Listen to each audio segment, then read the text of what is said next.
Let me start this off by saying that you're not lazy. There's nothing wrong with you. You aren't defective or damaged. You aren't lacking motivation or willpower just because you procrastinate. You just don't like to be stressed out. You don't like to feel bad. And in the process of protecting yourself, you fall into the trap. That's all. That's what procrastination is. I mean, at least for me, it's a trap. And like me, you just want to know how to avoid it, or if you're in it right now, how to escape it. So let's talk about it.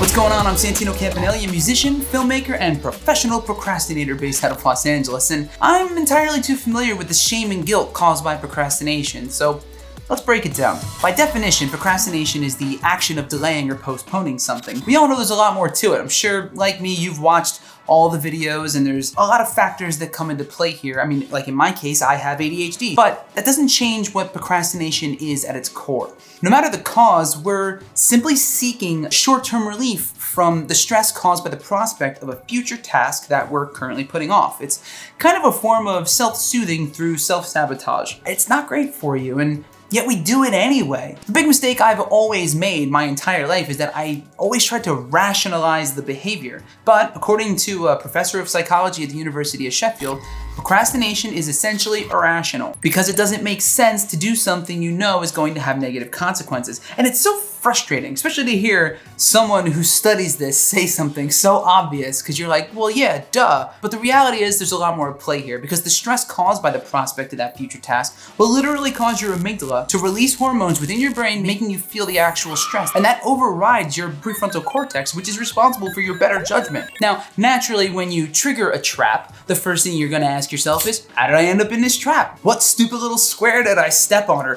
what laser tripwire did I activate mid-cartwheel?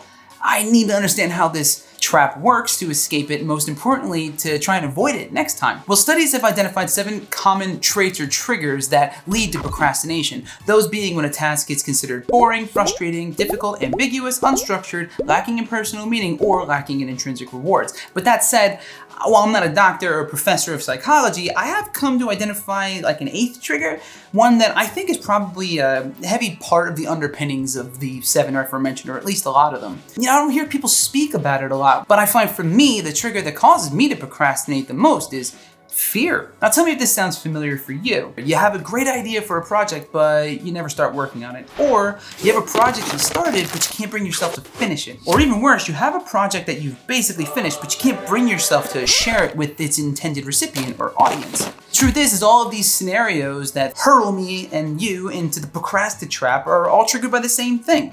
I'm afraid of disappointment. Whether I'm afraid I'll disappoint myself by not meeting my own expectations, afraid I'll disappoint someone else or an audience and not meet their expectations, or even worse, a fear that I'll be disappointed no one will care at all, and my efforts will go completely unnoticed as they just fade away into the void with the likes of my early attempts at hip-hop and the band Chumbawamba. And even though I get knocked down and I get back up again, that was bad. That trap being triggered still creates a physiological response within our bodies. So again, we immediately seek short-term relief by avoiding the trigger. And because you've probably repeated this cycle a myriad of times over and over throughout your life, the pangs of procrastination can begin to manifest in other ways like stress and anxiety, depression, and for me, fatigue. I don't know about you, but when I'm putting something off, I get real tired all of a sudden. And I think it's because it's my body reacting preemptively to the memory of how it felt when something maybe went wrong, or to just the possible worst case scenario. And so the kicking of the can down the road,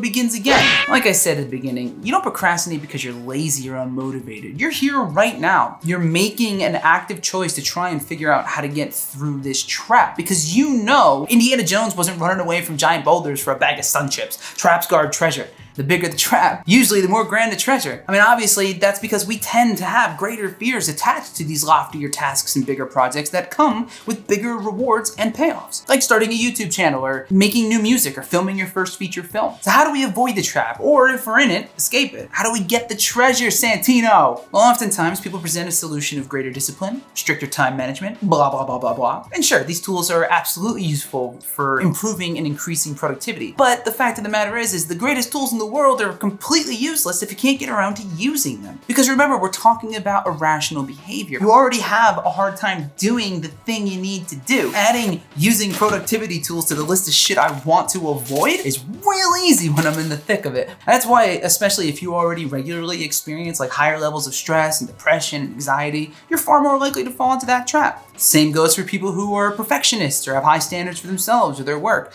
And that brings me to the only real solution I've ever found effective for me. And it's not some buzzwordy insta-fix, it's kind of more of a behavioral modification, sort of a shift in perspective. Because once you realize it's impossible to eliminate all the triggers, it becomes obvious that you have to learn to live alongside them. Let me explain. If a fear of disappointment causes me to put off important tasks, and fear and disappointment are inevitable parts and inherently part of the human existence, then I have to assume that disappointment will be, at some point, baked into the cake. Not every bite, but now and again, it's all cake and no icing. You need to come to terms with that you have no control over whether or not your fears will become real and manifest themselves in your life. Like, obviously, because you can't predict the future. You only have control over you. So the first thing you need to do, the most important thing you need to do, is stop being so hard on yourself.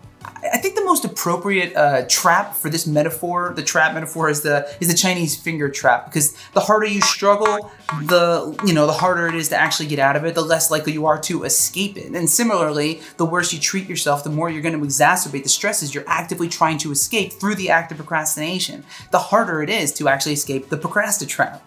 I can't believe I keep calling it that, but it works. Just forgive yourself for being a human in an uncertain and stressful world. Become comfortable with the possibility of looking your trigger right in its stupid face and then smile. Move on.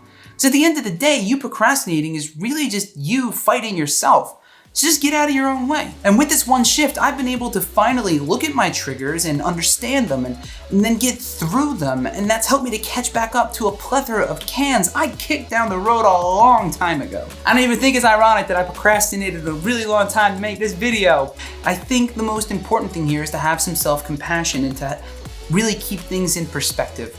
In Stoicism, Marcus Aurelius has an excellent quote, and I'll leave you with this. It's, you could be good today, but instead you choose tomorrow. And I believe the same goes for you could be good to yourself today, but instead you choose tomorrow. What I'm saying is, don't pile it all on top of yourself so heavily that you can't escape the trap. Be kind to yourself, take control over the things that you can, and stop stressing over the things that you can't. And you'll get to that big task soon. Yeah, probably.